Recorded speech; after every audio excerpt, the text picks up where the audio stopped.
Yo, what is good everyone? This is OJ over here from PlayerEssence and welcome to the PE Nintendo Switch video. Today we've got a bunch of great topics for you guys in addition to a discussion at the end, so make sure you stick around all the way through to the end of the video so you can hear my take on something that kind of has me a little bit peeved with some of the gaming press in addition to users out there. So let's go ahead and jump right into the news. Dragon Quest XI development footage shows camping, dragon riding, battle, and more. So the protagonist finishes off the enemy. So NHK General TV aired its Dragon Quest 30th anniversary special program today. While the program wasn't heavy on new information, there were some few interesting tidbits on the upcoming Dragon Quest XI in search of the departed time. Starting off with camping, players will be able to camp. This image shows a camp menu where players can rest, heal HP and MP, do mysterious smithing, pray to the statue of the goddess, and patrol the area.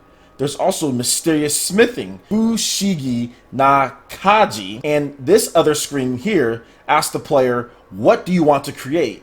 It offers the following options: copper sword, iron sword, silver rapier, zombie killer, platinum sword, zombie buster, magic swordman rapier, fire sword, metal slime sword, miracle sword modified, Hayabusa sword modified, and inferno sword.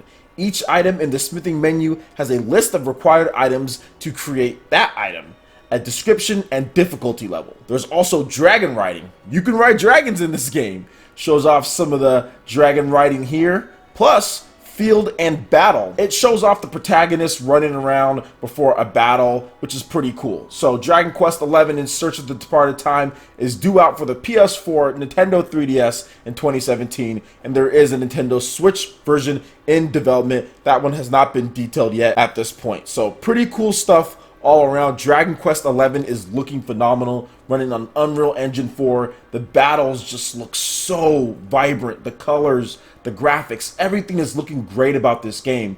Of course, if you've played the Dragon Quest series before, you know that they have great battle systems with finely tuned, detailed mechanics as far as what you can do, and they show that off here with the smithing and other things that you can do to modify your weapons. So that is really cool, and I'm glad that they're bringing all of that back to the traditional Japanese RPG style role-playing game, turn-based here, and no MMO. So I think that's the biggest thing for many Dragon Quest fans, that they're finally bringing that back, and look forward, because this game will be localized and I think it's going to do very well overseas, in addition to being gangbusters in Japan. Alright, moving on to the next article here. Here is a rumor. So Nintendo Switch promotional goods is headed to GameStop next week.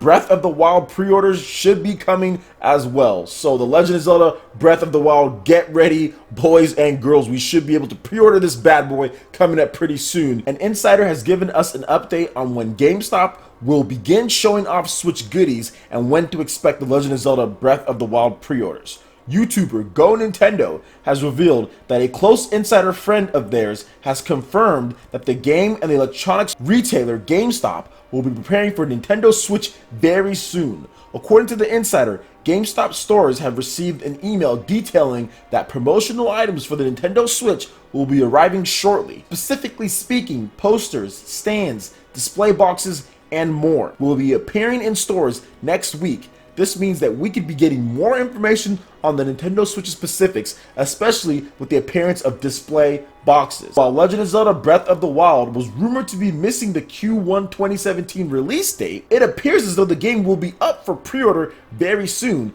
at least according to the email. Unfortunately, GameStop will be allowing you to pre-order the game with an unconfirmed release date. Legend of Zelda Breath of the Wild's release date on the Nintendo Switch is still to be decided at GameStop. So pretty cool stuff there. RMC from Go Nintendo, in my opinion, is someone who wouldn't lie about these things, and he wouldn't report on it as far as an insider that he knows if he didn't feel that if it was like super accurate. As far as what he is saying himself, he is not known to just make up a bunch of insider stuff or things like that. So I definitely have to believe him when he says that, yeah, the promotional material is going to be coming up pretty soon. And guys, we're literally like 2 weeks away from this event. So yes, I would think promotional material would be coming within 2 weeks of the actual presentation. Nintendo wants to make sure that they have that retail presence in addition to that online presence at their events. So this makes perfect sense. It all lines up to what Nintendo's trying to do. So yeah, I definitely see this as being true, but it is rumor at this point. I'll be really interested to see how they handle The Legend of Zelda Breath of the Wild, because that's what a lot of the insiders are saying at this point. They're saying like, hey, we think it's going to be delayed based on what we're hearing, but everything Nintendo is doing is making it seem as if this game was going to be ready at the launch. So maybe it's going to be one of those long promotion games to where they're going to make sure people know about this game well beforehand. Maybe there's pre-order incentives, so that's why they just want to get people excited about that game to get them to get it at launch. But we're just going to have to wait and see what Nintendo does on this one. Alright guys, and for the last topic here, I'm going to talk about the portability aspect and gameplay functions of the Nintendo Switch. So what we do know 100% that this system, the Nintendo Switch, will be able to be played on a TV traditionally through the dock, or you can take it off and play it on the go. And I want to ask you guys, especially gamers who have both as far as Wii U and Nintendo 3DS, and really don't have any biases against one or the other when it comes to how the styles are played, how you play them, from the TV to the portable. How do you feel about the Nintendo Switch and the aspect of having this all-in-one system as far as portability goes? I have to 100% admit, at first I was like, man, I'm not sure if this concept will be right for me, based on what I'm looking for out of a home console, which I still feel some people still think that way. But then I started looking at the Nintendo 3DS, and I started seeing all the different games that are on the system, and if it wasn't for Super Smash Bros. For Wii U, I probably would have played my Nintendo 3DS way more than I played my Wii U. But at this point, because of Smash Bros, it's about even. But at the same time, you look at the Nintendo 3DS's library, you look at the fact that many of the times for me and for many other people out there, I often had to game, especially when you have a job, you have kids, you just don't have as much time as you used to have. And I used to game a lot on my lunch breaks at work. I used to game after I read my daughter a bedtime story and I'm inside of her room and I'm playing my Nintendo 3DS there, and sometimes I just fall asleep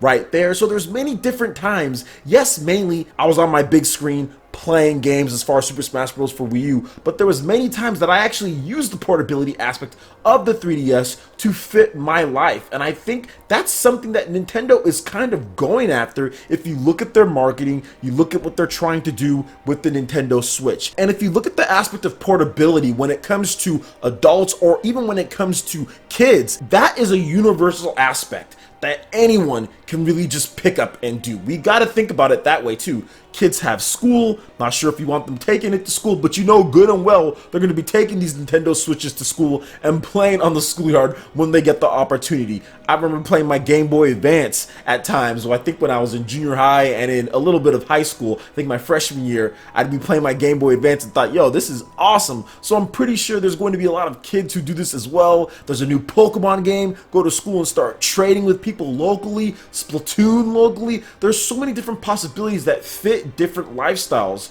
And like I said, if you look at what Nintendo's doing with the promotional material, you can see that they're kind of going for the older audience with this, but I do think that's going to bleed over to the younger audience as well, for all the reasons that I just talked about when it comes to school, the type of software that Nintendo usually does. So I want to ask you guys, as far as what you feel about the aspect of portability, were you kind of down on it before, but started thinking about it and saying, actually this could be a pretty good thing, especially if you take the bus, or if you have downtime at work, or if you're on your lunch breaks, things like that. Is that something that you're going to take advantage of when it comes to Nintendo Switch, or do you feel that you're going to dock it and play it all the time on your TV? Because that's what I initially said, but after thinking about things and kind of thinking about how I used my 3DS back in its heyday when I was playing that like crazy, I was like, man, I actually play this sometimes, like, you know, when I was at work on my lunch breaks and things like that. And I think it might be pretty cool to have a full style console game, just as long as you can do things like put it on sleep mode and quick saves and all that in order to accommodate portability of the system. I think that it can really be good and actually help me as far as completing games, because sometimes I just don't have the amount of time of games normally that I would like to have to play. So what do you guys feel about that? How do you feel about the portability? What do you think about it? Has your mind changed at all? Are you super excited about that factor? I would love to hear your thoughts in the comment section below. Alright guys, that wraps it up for this video here. Go ahead and hit that like button if you did like it. Let you know you guys want more content like this going forward in the future. And subscribe to PlayerEssence for more news, reviews, trailers, tips and tricks, and everything in gaming. Thank you so much for watching, and we'll see you guys for the next video. Peace.